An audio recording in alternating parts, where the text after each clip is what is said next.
warahmatullahi wabarakatuh. Waalaikumsalam warahmatullahi wabarakatuh. Selamat datang dan terima kasih untuk ibu-ibu. Kita sudah datang di tempat ini pada pertemuan hari ini, yaitu pertemuan P2K2. Ini pertemuan pertama ya ibu-ibu ya. Baiklah Bu, kita akan mulai ya. Baik, saya akan membuat sapaan untuk ibu-ibu. Jadi kalau saya bilang halo, ibu-ibu jawabnya hai. Tapi kalau saya bilang hai, ibu-ibu jawabnya halo. Kita mulai ya Bu ya. Halo. Hai. Hai. Halo. Halo. Bagus ibu-ibu. Baik ibu-ibu sekalian, pertemuan kita P2K2 pada hari ini yaitu modul 1 ya Bu ya, pengasuhan dan pendidikan anak. Modul 1 pengasuhan dan pendidikan anak ini ada 4 bagian. Salah satu diantaranya adalah menjadi orang tua hebat, memahami perilaku anak, memahami cara anak usia dini dalam belajar, dan membantu anak sukses di sekolah. Nah, untuk yang pertama yang kita fokuskan di sini, kita akan membahas menjadi orang tua hebat. Nah, mengapa kita harus menjadi orang tua hebat?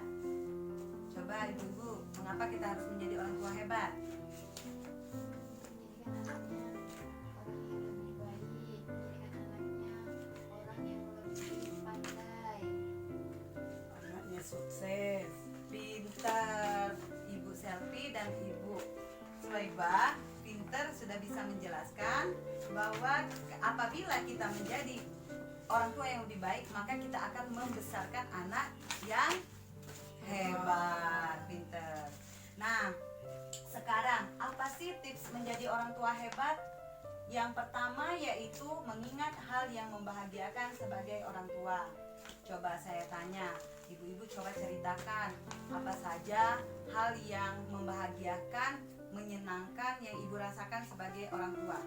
Seperti anak pintar, anak hebat, anak sukses. Bagus, Ibu Selfie sependapat ya Bu ya? Ya bagus. Hal-hal yang membahagiakan yang kita ingat itu ketika kita ingin berharap orang tua, seperti yang Ibu Sulaiba bilang tadi, kita ingin mengharapkan anak kita menjadi anak sukses, anak pintar. Nah sekarang apa saja sih hal-hal yang menyulitkan ketika kita rasakan sebagai orang tua? Apa saja Bu? Kalau tadi kan yang menyenangkan dan ada hal lagi yang menyulitkan, apa Bu? Coba. Seperti anak melawan sama orang tua. Ya. Mau diajak belajar. Betul sekali, anak yang tidak menurut, anak yang melawan, anak yang tidak mau diajak bekerja sama. Baiklah ibu-ibu, mengapa kita harus mengingat hal yang membahagiakan sebagai orang tua? Karena apabila kita mengingat hal-hal yang menyenangkan dan membahagiakan, tentu itu akan memperkuat kasih sayang kita kepada anak kita ya, ibu-ibu ya. Jadi makanya kita di sini langkah yang pertama yaitu mengingat hal yang membahagiakan sebagai orang tua itu. Dan yang selanjutnya, mengerti Bu ya sampai sejauh ini ya? Nah, terus selanjutnya yaitu sejalan antara perbuatan dan perkataan. Tapi sebelum kita ke pembahasan ini, saya ada permainan. Kita berdiri dulu ya Bu. Ya. Berdiri dulu ya.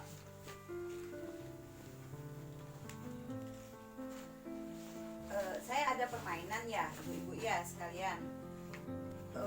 Saya ada nyanyian, nanti ibu ikutin saya ya. Kepala, pundak, lutut, kaki, kepala, pundak, lutut, kaki, kepala, pundak. Nah, Ibu Sulaiba salah. Jadi ya Bu ya, kalau di sini sudah jelas ya Bu ya, sejalan antara perbuatan dan perkataan. Jadi kalau saya tadi bilang kepala tapi Ibu tadi ke pundak, artinya tidak sejalan kan? Nah, seperti itu juga kita cara pengasuhan kita kepada anak harus sejalan. Jadi kalau kita bilang sama anak, kamu jangan suka berbohong ya, begitu. Nah, artinya kita harus mencerminkan kalau kita juga tidak berbohong. Sekarang kita boleh duduk ya Bu ya. Nah, dari permainan yang saya jelaskan tadi, kira-kira apa kesannya Bu? Lucu. Lucu ya Bu ya. Kalau Ibu Selfie? Sama Bu. Sama. Lucu, benar Bu ya. Tapi ada yang lebih benar lagi. permainan itu tadi mengajarkan kepada kita bahwa kita harus mendidik anak itu sejalan dengan perbuatan dan perkataan. Jadi sejajar. Contohnya ya Bu ya, kalau kita tadi bilangnya kamu ada PR ya, terus anak kita tadi jawabnya nggak ada padahal ada, terus kita bilang ke anaknya tidak boleh berbohong. Kalau kita ngajarkan ke anak tidak berbohong, berarti kita juga harus jujur.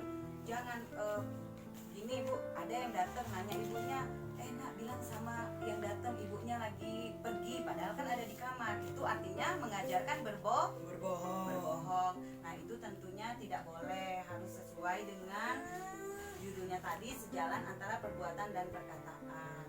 Selanjutnya selalu berusaha melihat hal positif yang ada dalam diri Anda.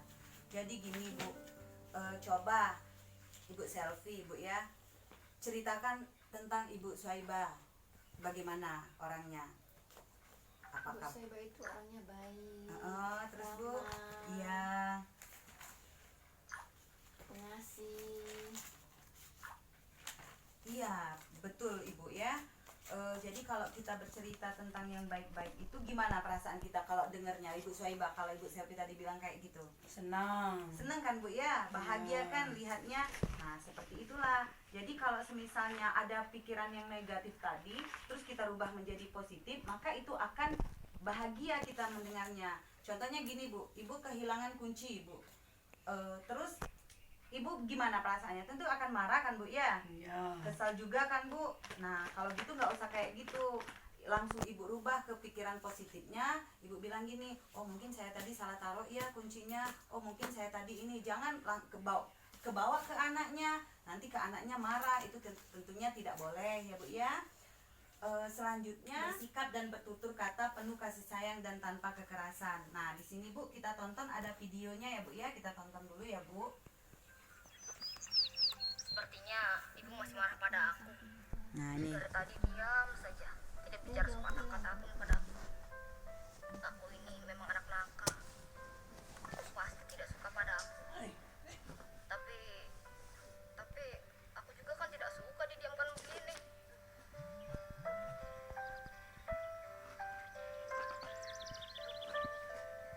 Agus kenapa diam saja dari tadi?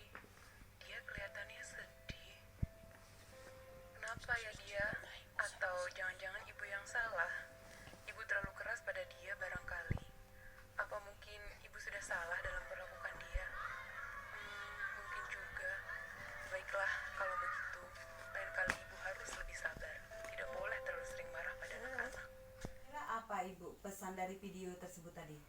Tidak boleh terlalu marah sama anak, tidak boleh kasar sama anak. Oke benar. Kalau Ibu Selfie? Sama Bu. Sama Bu ya.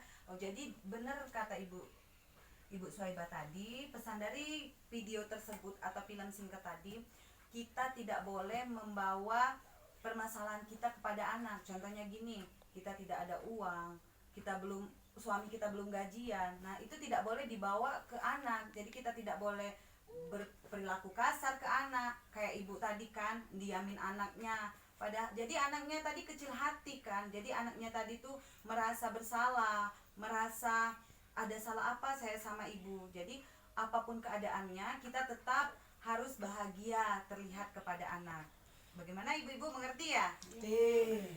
Baiklah ibu-ibu, dalam mendidik dan pengasuhan anak itu kita harus bekerja sama ya Bu ya, baik sama bapak, baik sama ibu. Jadi cara mengasuh dan mendidik anak itu bukan sama ibunya saja, bukan bapaknya saja, tetapi bekerja sama antara bapak dan ibu.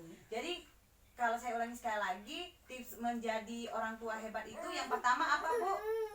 Mengingat hal yang membahagiakan sebagai orang tua. Pinter. Yang kedua Bu, yang tadi Bu, yang kita kepala pundak tadi apa tuh?